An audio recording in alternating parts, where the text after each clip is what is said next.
The golden stories में आपका स्वागत है। आइए सुनते हैं गुलशेर खान शानी की लिखी कहानी एक नाव के यात्री। कीर्ति मारे उत्सुकता के फिर खड़ी हो गई। यह 5वीं मर्तबा था, लेकिन इस बार लगा कि सीटी की आवाज़ सचमुच दूर से काफ़ी नज़दीक होती आ रही है और गाड़ी प्लेटफॉर्म में प्रवेश करे इसमें अधिक देर नहीं। घबराहट से चेहरे का पसीना पोंछने के लिए उसने रुमाल टटोला। नहीं था, बेंच पर छूटने की भी कोई संभावना नहीं थी। जल्दी जल्दी यही होता है, उसने सोचा। वह साड़ी से ही मुंह पोंछना चाहती थी, लेकिन तभी यकबायक सारे प्लेटफॉर्म में मुसाफिरों तथा सामान लदे कुलियों की भगदड़ मच गई। हेलो, सहसा उसी समय अपने कंधे पर पड़े स्पर्श से कीर्ति चौंकी ही नहीं, धक सी रह गई। क्षण के छोटे से खंड में लगा था कि कहीं रज्जन ही ना हो, पर थी वे मिसेस मित्तल। रॉ सिल्क की आसमानी साड़ी में अच्छी तरह कसी कसाई और चुस्त, किसी विदेशी सेंट की बहुत भीनी खुशबू एक क्षण के लिए हवा में ठहर गई थी। अरे, कीर्ति ने जल्दी से हाथ जोड़े। कहाँ जा रही हो? भोपाल, मिसेस मित्तल ने इतने सहज भाव में कहा जैसे उनका भोपाल जाना रोज रोज की बात हो। और तुम? उनकी आंखें बार बार कंपार्टमेंट की ओर बढ़ते अपने कुली की ओर लगी हुई थी। वो रज्जन आ रहा है ना? मिसेस मित्तल के नए रूप वाले प्रभाव से मुक्त होने के लिए कीर्ति एक सांस में कह गई। वैसे पिछले कई घंटे से यह वाक्य उसे भीतर भीतर तंग जरूर कर रहा था, लेकिन इस पल मिसेस मित्तल के अतिरिक्त वह और कोई बात नहीं सोच रही थी। बरसों बाद उन्हें इतना सिंगार पिटार किए कीर्ति देखे और खुद उनकी जबानी भोपाल जाने की बात सुने तो फिर अविश्वास की कहाँ गुंजाइश रह जाती है। अच्छा, रंजन की बात सुनकर एक पांव से जमी और दूसरे से उखड़ती हुई मिसेस मित्तल ने अपनी आंखों को और फैला लिया। पूछ रही थी, इस गाड़ी से? हाँ, लेकिन रंजन को लैंड किए तो कई दिन हो गए हैं ना। जाने कौन कह रहा था कि वो उसे दिल्ली रुकना पड़ गया। आगे कुछ अप्रिय ना सुनना पड़े सोचकर कीर्ति ने जल्दी से कह दिया। फिर उन्हें देखती हुई जबरन मुस्कुराई। गाड़ी तब बेतरह चिंघाड़ती हुई प्लेटफार्म में प्रवेश कर रही थी। अच्छा, लौट कर मिलेंगे, कहकर मिसेस मित्तल कब बढ़ गई यह कीर्ति ने गाड़ी की हड़बड़ी में नहीं देखा। उसकी घबराहट अब पहले की अपेक्षा कई गुना बढ़ गई थी। पसीना, गला सूखना और हलक में चुभने वाले कांटे। उसे अपनी स्थिति उस दिन जैसी लग रही थी जब अंतिम परीक्षा का परिणाम आने वाला था और उसे अखबार आने की प्रतीक्षा थी। उत्सुकता की मारी वह उस दिन भी स्टेशन पर आ गई थी। वह आगे चली जाए, क्या भीड़ या धक्कम पेल की परवाह किए बिना निकल जाए, एक बार कीर्ति ने सोचा। लेकिन एक सिरे से दूसरे सिरे तक उमड़ते लोगों के सैलाब को देखकर हिम्मत छूट गई। वहां भी एक जगह खड़े रहने के बावजूद वे नाहक कई धक्के खा चुकी थी। और रज्जन को वह पहचान भी सकेगी? पिछले कई दिनों की तरह आज फिर आशंका उठी। अथवा क्या उसे दूर से ही देखकर रंजन पहचान लेगा? 7 साल का अरसा कम नहीं होता। इतने में कल तक की बच्ची जवान हो जाती है। जवान के पांव ढलान तक पहुंच जाते हैं और बूढ़े। वे कई दिनों के चुने हुए उस स्थान पर खड़ी थी जहां से ट्रेन के लोग और बाहर जाने का रास्ता दोनों ठीक ठीक दिखाई दे सके। भीड़ रोज जैसी थी, गए साल जैसी, या शायद गुजरे हुए उन 7 बरस जैसी। कोई भी मौसम हो, चाहे जैसा दिन या घड़ी, यात्राओं का क्रम कभी नहीं टूटता। जब भी स्टेशन आओ, भीड़ का एक ही रूप दिखाई देता है। अपने अपने सामान, मित्र या परिवार से लंदे फंदे लोग जो जाने कब से चढ़ या उतर रहे हैं। प्लेटफार्म में प्रतीक्षा करते वही आत्मीय और प्रियजन। कुछ तो खिल उठते हैं और अनेक। रज्जन फर्स्ट क्लास के एक कंपार्टमेंट से एक किसी स्वस्थ से युवक को उतरते देख कीर्ति के मुंह से न केवल ये आवाज निकली, बल्कि वे झपटती हुई उधर भी बढ़ गई थी, पर झेप कर दूसरी ओर देखना पड़ा।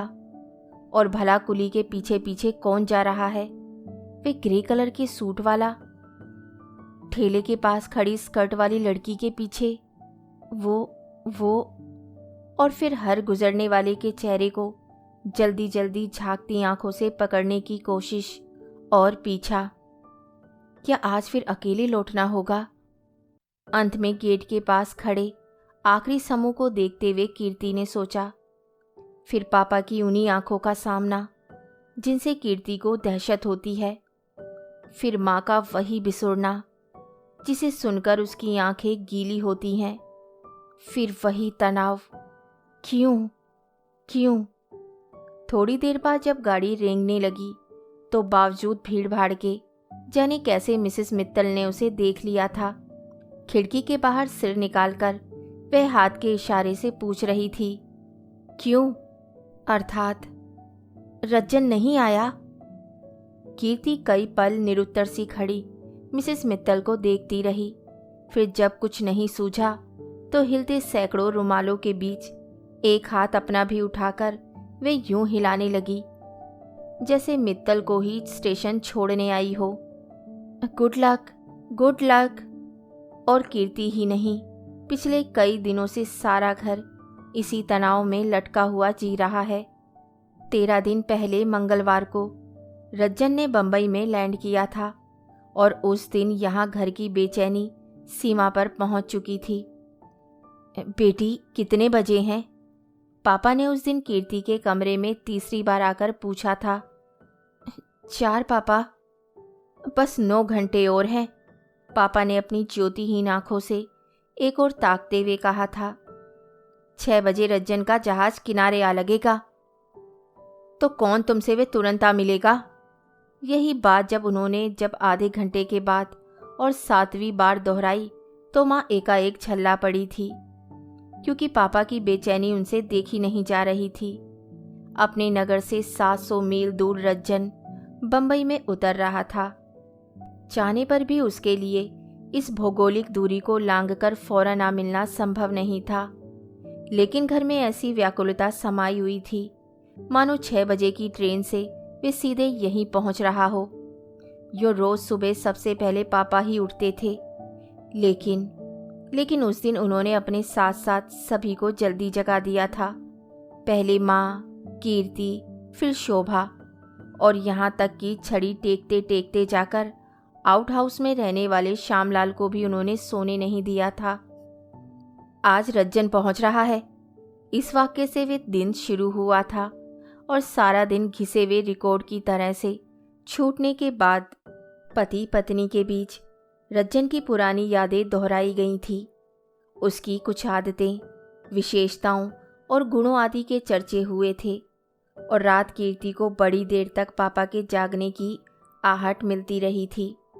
7 वर्ष पहले जब रज्जन इंजीनियरिंग के एक डिप्लोमा के लिए इंग्लैंड जाने लगा था तो किसी को कल्पना भी ना थी कि वह इतने अरसे के लिए वहां रह जाएगा। केवल 2-2.5 वर्ष में लौट आने की बात थी। तब ब्याह हुए सिर्फ 6 माह गुजरे थे। रत्ना को उसने इसलिए साथ लिया था कि विदेश के अकेलेपन से डर लगता था। फिर अध्ययन के दौरान इधर या उधर का कोई तनाव ना रहे और पति पत्नी दोनों मिलकर वे समय काट आएं। एक उद्देश्य शायद यह भी था। लेकिन 2.5 के बदले 3 वर्ष हो गए और रज्जन अभी नहीं लौटा। एक पत्र आया कि उसे कोई टेम्परेरी जॉब मिल गया है। सोचा क्यों ना कर ले, कुछ नहीं तो यात्रा का खर्च ही निकल आएगा और संभव हुआ तो थोड़े बहुत पैसे भी बच जाएंगे।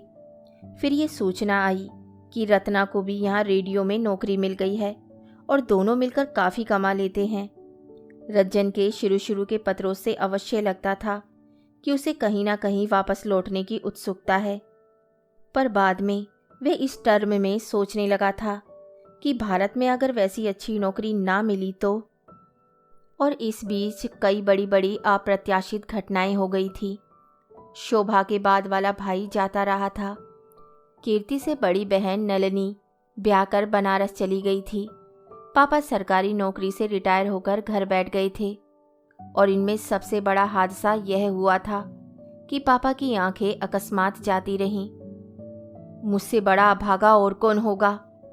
इस खबर के मिलते ही रज्जन ने बेहद दुखी स्वर में लिखा था कि इतनी बड़ी बात हो जाए और मैं आपके पास ना होऊं, सचमुच में नराधम हूं, या यह मेरे पूर्व जन्म के पापों का फल है कि इतना सब होने के बाद भी मैं आपसे हजारों मील दूर पड़ा हूं। लेकिन पापा, आप चिंता मत करें, मैं आजकल में यहाँ के आई स्पेशलिस्ट से कंसल्ट कर रहा हूँ और मुझे विश्वास है कि जिस दिन आपको यहाँ ले आऊँगा सब ठीक हो जाएगा। खत सुनकर पापा रो पड़े थे। कीर्ति से पत्र लेकर कुछ देर वे उस पर यूं हाथ फेरते रहे थे मानो उंगलियों में आंखें उतर आई हों। फिर भर्राए कंठ से उन्होंने इतना ही कहा था, कीर्ति की माँ, ईश्वर की सौगंध, अब मुझे आंखों का अफसोस नहीं रहा। और उस दिन कई महीनों के बाद समूचे घर के लोग पापा के पास इकट्ठा हुए थे। उन्हें घेरकर कीर्ति, शोभा और माँ सभी बैठ गई थीं और पापा ने आदत अनुसार नौकरी के दिनों वाले पुराने किस्से सुनाए थे। वे किस्से जिन्हें इससे पहले भी कई बार उन्होंने सारे घर को सुनाया था। गेट के बाहर कीर्ति ठिठक गई। 3-4 दिनों से यही हो रहा था। स्टेशन से लौटने में पैदल तय करने वाला रास्ता चाहे जल्दी से कट जाए, घर आते आते अक्सर कदम धीरे पड़ जाते थे। गेट में से गुजरते वक्त लगता जैसे किसी ने पांवों में पत्थर बांध दिए हों। और बात बिल्कुल नई ना थी, लेकिन आज से पहले कीर्ति ने अपने को इतना विवश कभी भी महसूस नहीं किया था। उसे लगा कि और दिन भले ही भ्रम होता रहा हो, आज की स्थिति दूसरी है, आधारहीन ही सही। जाने क्यों वह बहुत जोर से महसूस कर रही थी कि रज्जन जरूर आ गया है और भीतर प्रवेश करते ही वह पापा के पास बैठा हुआ है। बहुत मुमकिन है कि स्टेशन की भीड़ भाड़ में वे मिस कर गई हो या उसने पहचाना ही ना हो और रज्जन निकल आया हो। मटियारे अंधेरे में घिरी हुई शाम, हवा में हल्की सी खुनकी थी। छिटपुट या इक्का दुक्का घरों की बत्तियां मोहल्ले के सभी अंधेरे और निर्जन कोनों को घूर रही थी।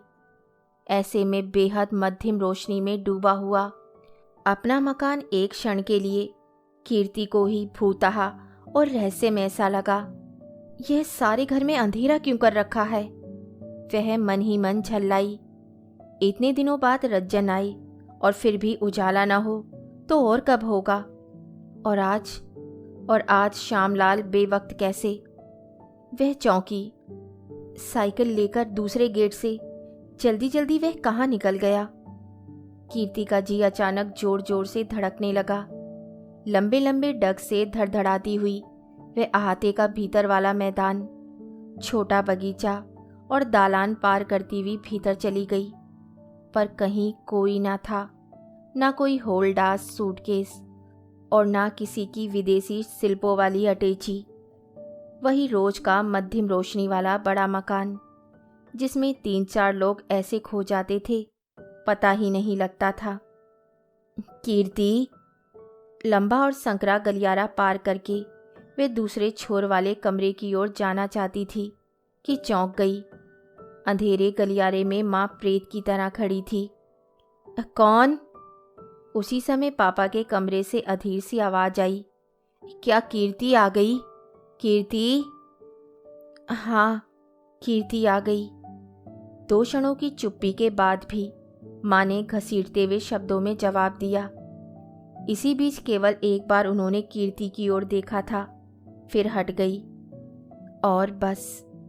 और बस किसी ने ना कुछ कहा और ना कुछ सुना, जैसे ना अब तक कीर्ति की प्रतीक्षा थी और ना उसके साथ बंधी हुई आशा थी। पिछले 12 दिनों से इस समय सारा घर कंठ में अप्राण लिए बैठा रहता था। पल पल कीर्ति की बाट देखी जाती थी। पहले 2 दिन पापा स्वयं स्टेशन तक चले गए थे। बंबई से आने वाली कई गाड़ियां उन्होंने देखी थी। वह तो बाद में पता चला था कि रज्जन यहाँ आने के बदले सीधा दिल्ली चला गया था, रत्ना के घर, और कई बार बदले हुए तथा स्वयं निर्धारित किए गए कार्यक्रम के बावजूद आज 13वें दिन भी रज्जन का पता नहीं। अपने कमरे में पहुंचकर बड़ी देर तक कीर्ति को लगता रहा कि आज भी माँ जरूर दबे पांव आएंगी।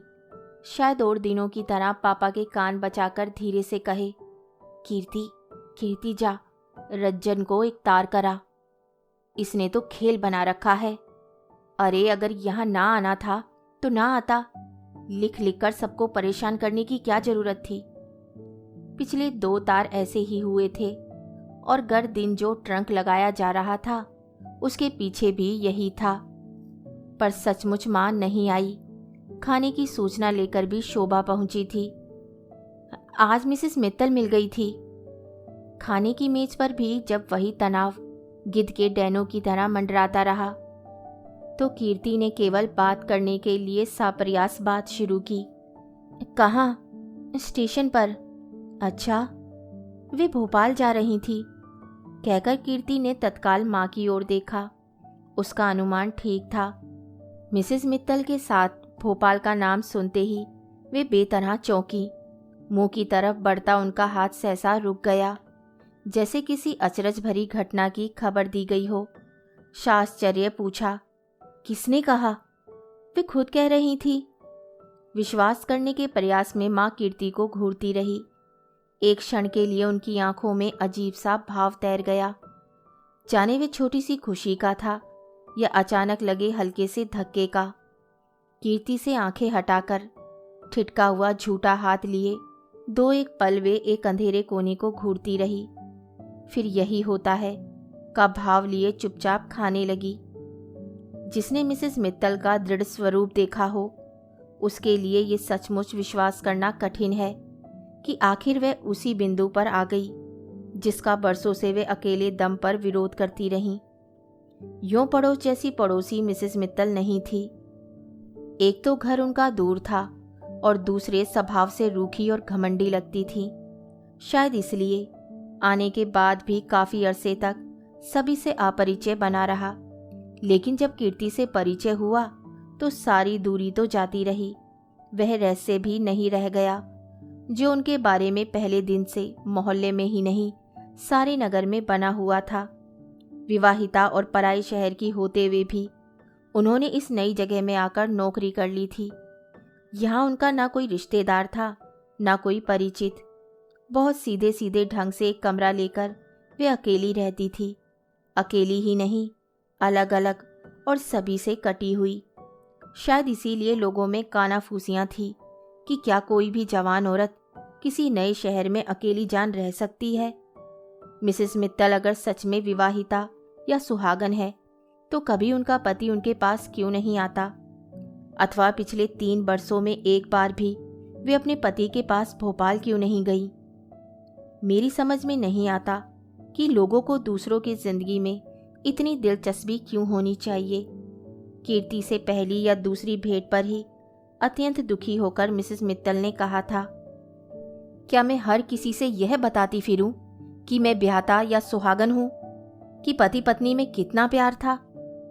महेश ने अचानक कैसे मेरे साथ धोखा करना शुरू कर दिया और कैसे अलग होकर मैं इसी बात पर आज भी उससे लड़ रही हूं। और उस दिन कीर्ति ने पहली बार जाना था कि इस दुख भरी दुनिया में आज भी ऐसे लोग हैं जो टूट भले ही जाएं पर झुकना या समझौता करना नहीं जानते।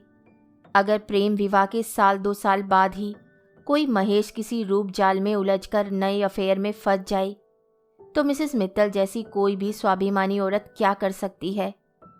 कीर्ति को लगा जैसे वह अकेली नहीं, चुपचाप कोर उठाती हुई माँ भी आज उसी दिन की बात सोच रही है। उस दिन शोभा के बर्थडे के बाद मिसेस मित्तल आई थी। घर में बीते हुए एक छोटे से उत्सव के अवशेषों के बीच उस दिन माँ को जाने क्या सूझी कि ट्रंकों में एक जमाने के बंद ढेर से पुराने और कीमती कपड़े वे निकाल लाई थी। फिर उन्हें मिसेस मित्तल के सामने फैलाकर बैठते हुए पूछा था, तुम्हें रफू करना आता है? मिसेस मित्तल ने हंसकर नहीं कर दी थी। ये कपड़े मेरे शादी के हैं, माँ बोली थी। कुछ शायद उससे भी पहले के। रखे रखे फटते देख जी दुखता है। तो जानती हो क्या करती हूँ, रफू करके फिर सहेज देती हूँ। मेरी तो अब पहनने की उम्र नहीं रही। कीर्ति नलिनी से पहनने को कहती हूँ तो ये लोग हंसते हैं। मिसेस मित्तल एक एक साड़ी का पल्ला लेकर उन पर किया हुआ सोने चांदी का काम देखने लगी थी। तुम भोपाल कब जा रही हो? और बीच में बिल्कुल अचानक बिना किसी प्रसंग के माँ ने पूछ लिया तो कीर्ति ने स्पष्ट देखा कि मिसेस मित्तल का चेहरा एकदम उतर गया है। अपने को जैसे तैसे संभाल कर उन्होंने सूखे होठों से जवाब दिया था, अभी तो ऐसी बात नहीं। क्यों? क्यों क्या? माँ बोली थी, दुनिया में ये सब तो चलता रहता है। तुम अकेली कहाँ तक लड़ोगी? किसी चीज़ से अगर सचमुच प्यार हो या वह कीमती हो तो टूट फूट जाने पर भी उसका मोह नहीं जाता। मुझे देखो। और फिर पुराने कपड़ों वाले उदाहरण के अतिरिक्त उनकी ढेरों दुनियादारी की बातें, जिनमें से हर एक का इशारा बस एक ही ओर जाता था। यहाँ तक कि अंत में मिसेस मित्तल घबराकर किसी बहाने से कीर्ति के कमरे में उठाई थी। एकांत में कीर्ति के सामने उन्होंने आंसू पोंछे थे। क्रोध और अपमान से तमतमाया चेहरा लिए वह बड़ी देर तक चुप रही थी। और जब माँ के ही स्वर में जब कीर्ति ने तसल्लियाँ देनी चाही, उन्होंने अपने जूड़े में घुसा फूल निकाल लिया था। कुछ देर वे उसकी पंखुड़ियों को सहलाती रही थीं, मानो कोई गहरा सा जवाब देने से पहले अपने शब्दों को तोल रही हों। अंत में उसकी एक पंखुड़ी को नाखून से चीरकर भरे गले से पूछा, इसे रफू कर सकती हो? और कीर्ति का हाथ खींचते हुए देखकर माँ ने सहसा टोक दिया, तूने तो कुछ खाया ही नहीं, सोने से पहले बत्ती बुझा देना। जाती हुई कीर्ति को माँ ने रोज की तरह हिदायत दी, नाहक मुझे परेशान होना पड़ता है। और शोभा अगर जिद करे तो अपने पास ही सुला लेना। अच्छा, रज्जन के बारे में कोई बात नहीं, एक भी शब्द नहीं। रात कई बार कीर्ति को भ्रम होता रहा कि माँ उसके कमरे में आई है। वे कई बार अचकचाकर उठी, लेकिन रात के सन्नाटे में पाया कि कमरे से खांसने और बार बार बेचैन करवटें बदलने के अतिरिक्त और कोई आवाज़ नहीं आ रही थी। लेकिन 13 दिनों से जिस रज्जन के आने की इतनी धूम थी, वह आया तो तब जबकि उसे लेने के लिए घर की दहलीज पर भी कोई नहीं था। सुबह के 3 बजे थे और सारा घर सो रहा था। कीर्ति से खबर सुनते ही पापा हड़बड़ाकर उठ बैठे। अपनी छड़ी के लिए एक पल वे हवा में हाथ चलाते रहे, फिर केले के जवान पत्तों की तरह बाहें फैलाकर थरथराते हुए खड़े हो गए। रज्जन ने आगे बढ़कर उनके पांव छुए। पीछे पीछे रत्ना थी। तूने तो बड़ा इंतजार कराया।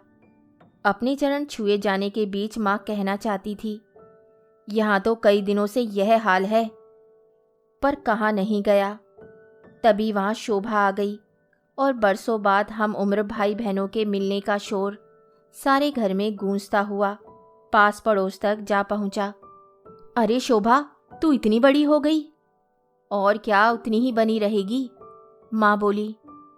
रत्ना, तुम्हें याद है, रंजन ने कहा, ये कितनी सी थी और कीर्ति को तो देखो, कमबख्त बड़ी अच्छी खासी महिला बन गई है। और जो मैंने एमए पास कर लिया है वो, कीर्ति बोली, लेक्चरर हो गई हूँ। वो तुम लोगों के बराबर कमाने लगी हूँ। इनमें से किसी की बधाई नहीं। रंजन, इस बार तो मुझे भी अपने साथ इंग्लैंड ले चल। अच्छा, रंजन ने चिढ़ाया, कभी आईने में अपनी शक्ल देखी है? और उस धमा चौकड़ी में कीर्ति के अतिरिक्त किसी ने नहीं देखा कि पापा की उठी हुई बाहें कैसे नीचे गिरी। देखो, मैं तुम सबके लिए क्या क्या लेकर आया हूँ। फिर बीच में उठकर रंजन ने ट्रंक खोला और माँ के मना करने तथा यह कहने के बावजूद कि दिन में देख लेंगे, उसने एक एक करके सारी चीज़ें उत्साहपूर्वक फैला दी। पापा के लिए कार्डिगन, शोभा के लिए नए प्रकार के खिलौने और कीर्ति ननिनी के लिए स्वेटर तथा स्कार्फ। रत्ना यह बताती रही कि उन प्रेजेंट के एक एक पीस के लिए उन्होंने लंदन की कितनी कितनी दुकानें देखी थी और कितने अंबार में से पसंद किया था। पापा ज्योति विहीन आंखों से अपने परिवार को घूरते हुए अपरिचितों की तरह सुन रहे थे।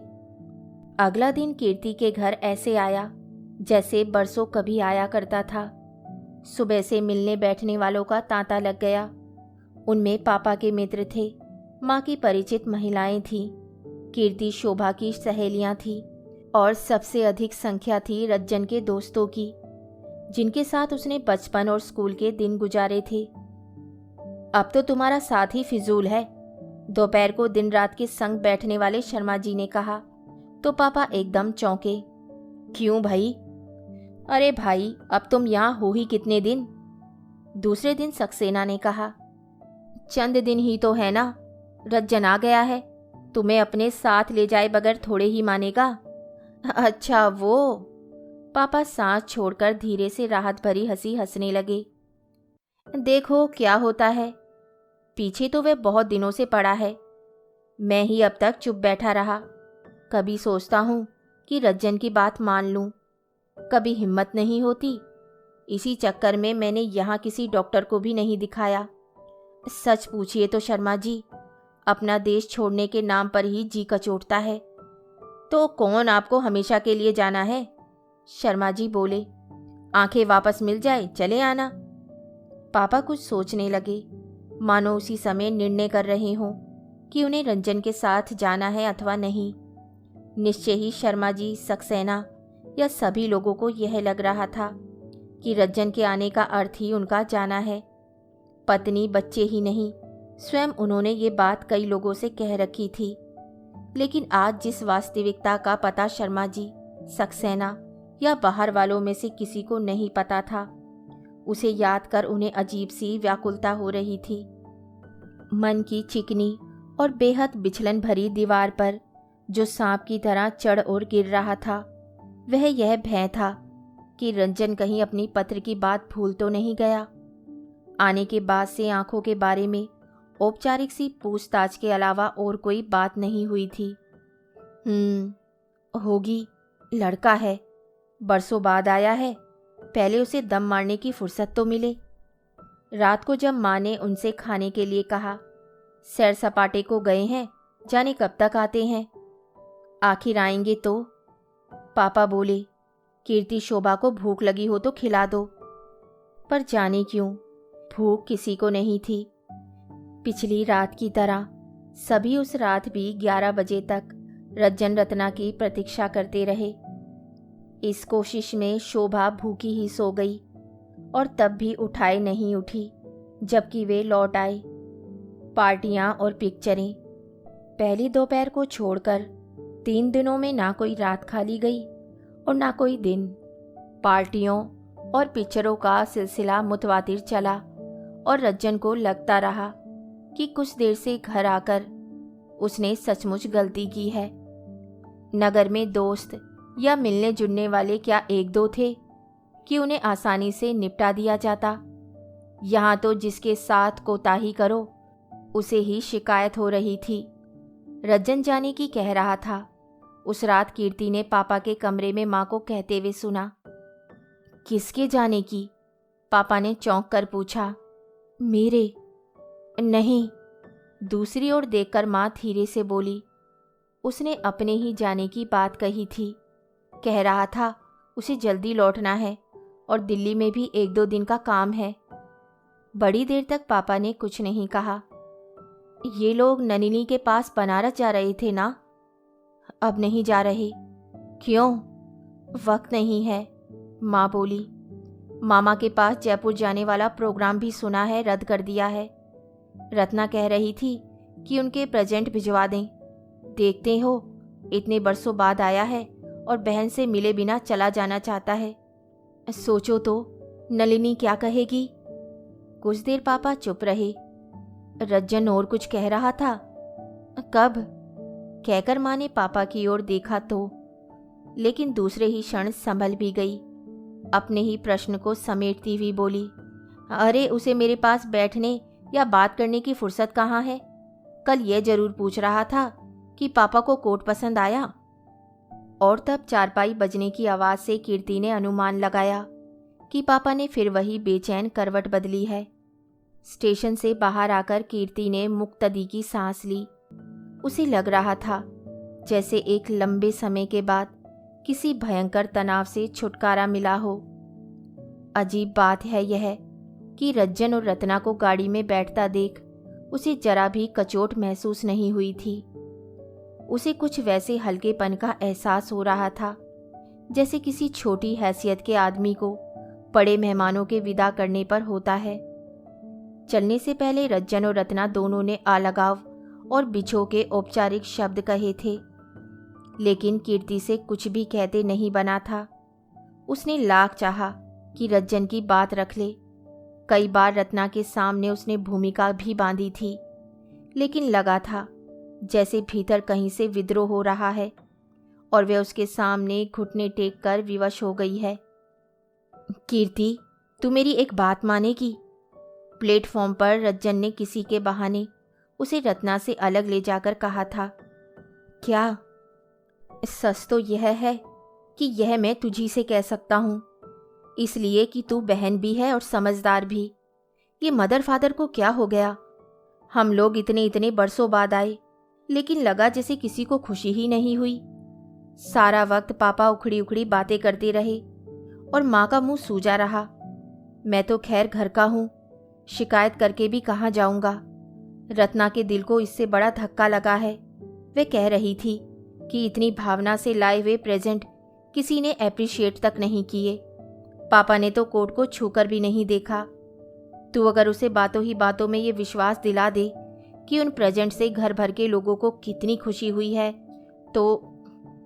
उसे क्या हो गया था?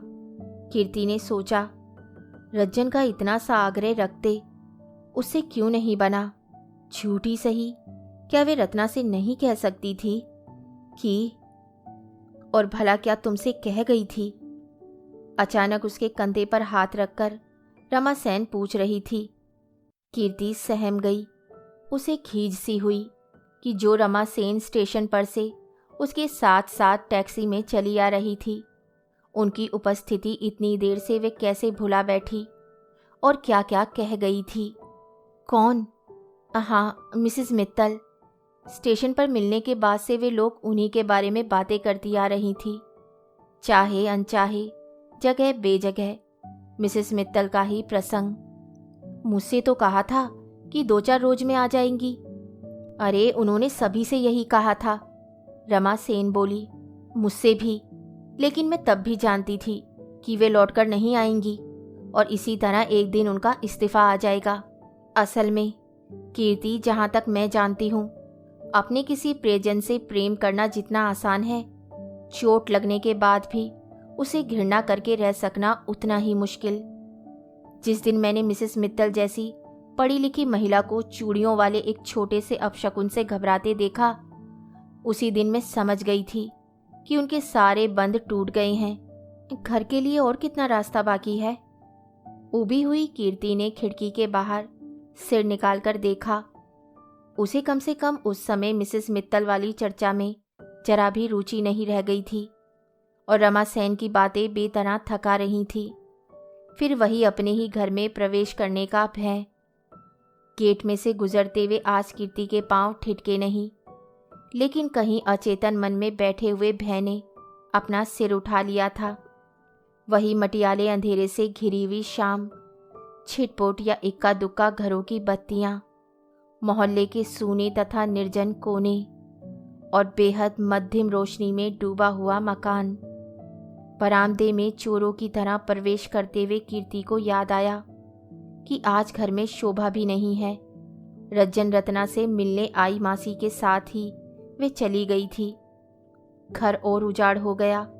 वह जानती थी कि घर की क्या तस्वीर होगी।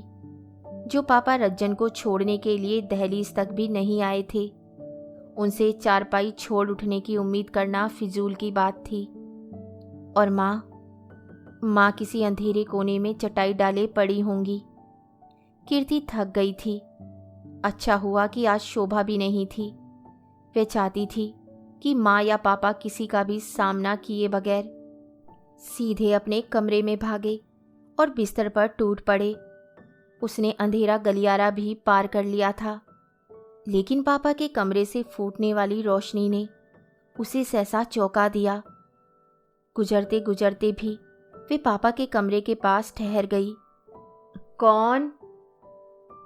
उसी समय भीतर से पापा की आवाज आई। कीर्ति भयभीत शेर की तरह दीवार से सटकर खड़ी हो गई। कोई नहीं। एक क्षण बाद इधर की आहट लेकर माँ ने आश्वस्त होते हुए कहा, अच्छा, मुझे लगा जैसे कीर्ति आ गई। सुनकर कीर्ति से बिल्कुल रहा नहीं गया। कोई पाप होता है तो हुआ करे, सोचकर चलते चलते ही सही उसने कमरे में झांक कर देखा तो कई क्षण आश्चर्यचकित सी देखती रह गई। पापा ने वही कोट पहन रखा था जिसे रज्जन के होते हुए उन्होंने छुआ तक नहीं था। सामने कार्डिगन पहने माँ खड़ी थी और उन्हें कंधों से पकड़े कार्डिगन के एक एक हिस्से को उंगलियों से टटोलते हुए पापा पूछ रहे थे, इसका रंग कैसा है? नीला? कहानी सुनने के लिए धन्यवाद।